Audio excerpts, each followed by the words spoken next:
Third grade मुख्य भर्ती परीक्षा राजस्थानी बोली के अंतर्गत राजस्थान के प्रमुख साहित्यकार और राजस्थान की प्रमुख साहित्यिक कृतियाँ के अंतर्गत आज हम देखेंगे डॉक्टर महेंद्र बाणावत को। इनका जो है ये जो साहित्यकार है इनका जीवन परिचय देखेंगे और उनकी कृतियों को देखेंगे। ठीक है, एक बार मैं बता दूं कि ये आप जो देख रहे होंगे ना, रोज ये वीडियो आ रहा है लगभग 10 में 5-6 दिन, कभी कभी नहीं आता। ये कब तक चलेगा?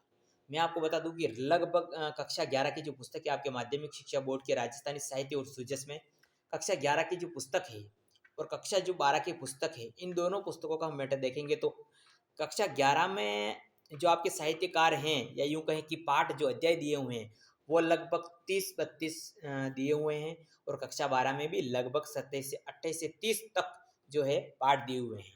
तो दोनों को अगर हम मिलाएं तो लगभग आपके कक्षा 11 और 12 में दोनों में 60 साहित्यकार हो जाते हैं। कितने हो जाते हैं? 60 साहित्यकार।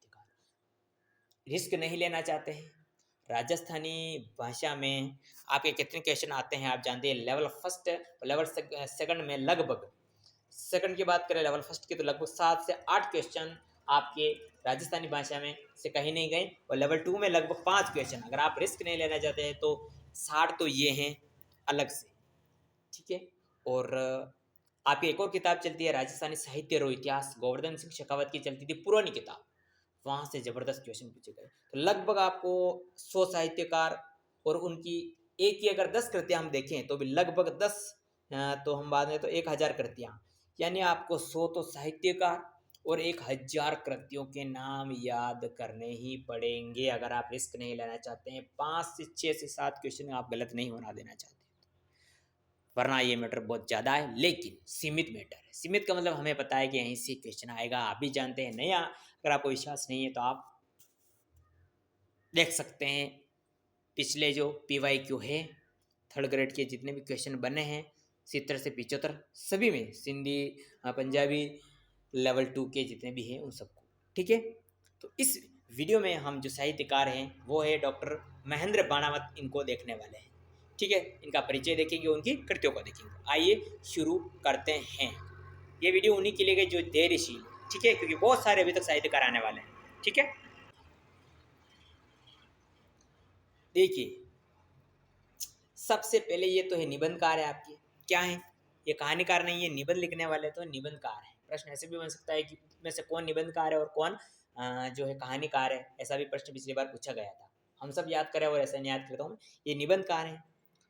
ठीक है, डॉक्टर बाणावत की हम बात कर रहे हैं तो सबसे पहले देखिए डॉक्टर बाणावत महेंद्र बाणावत रो जन्म उदयपुर जिले रे, कौन सा जिला? RJ 27 उदयपुर जिले रे कानोड़ गांव में होयो।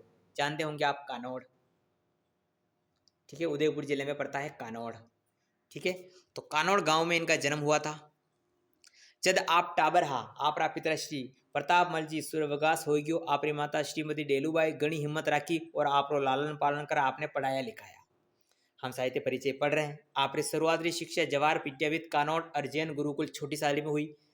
पचे आप बीकानेर में सेठिया जैन छात्रावास में रह BA करी और बाद में नौकरी करता थका महाराणा भूपाल कॉलेज उदयपुर सु MA हिंदी और उदयपुर विश्वविद्यालय सु राजस्थानी लोक परंपरा में मेवाड़ रो गंवरी नाट्य और ऊंडो साहित्य विषय पर PhD री उपाधि हासिल करी। ठीक है, आप भारतीय लोक कला मंडल उदयपुर में उप निदेशक रहा। लेखक लोक साहित्य और लोक कला वाला मानी जता विद्वान और गवेषक हैं। शुरू में आपने लिखन री प्रेरणा आपरा बड़ा भाई डॉक्टर नरेंद्र बाणावत सु मिली। अबारताई देश की कई पत्रिकाएं में आपरा 300 सु बेसी आलेख छप चुका है, यानी कि इनके जो है 300 से ज़्यादा आलेख जो है छप चुके हैं। ठीक है, क्षेत्रीय अनुसंधान और संपादन में भी आपकी खास रुचि रही है। आप मासिक पत्रिका रंगायन, ये वाला कंटेंट ध्यान रखिएगा, रंगायन जो है मासिक पत्रिका थी और छपाई शोध पत्रिका लोक कलारा संपादक है डॉक्टर बानावत्री, कई पोथियाँ छप चुकी है जिन्हें में प्रमुख है। अब हम बात करें इनकी कृतियों की। सबसे पहले इनमें क्या ध्यान रखना आपको, डॉक्टर महेंद्र बाणावत है, उदयपुर में इनका जन्म हुआ था, कानोड़ में इनका जन्म हुआ था। ये संपादक रहे थे अपने क्षेत्रीय अनुसंधान और ये वाले के, और इनकी एक जो थी मासिक पत्रिका रंगायन, इसके भी ये संपादक रह चुके हैं। रंगायन ध्यान रखिएगा आप।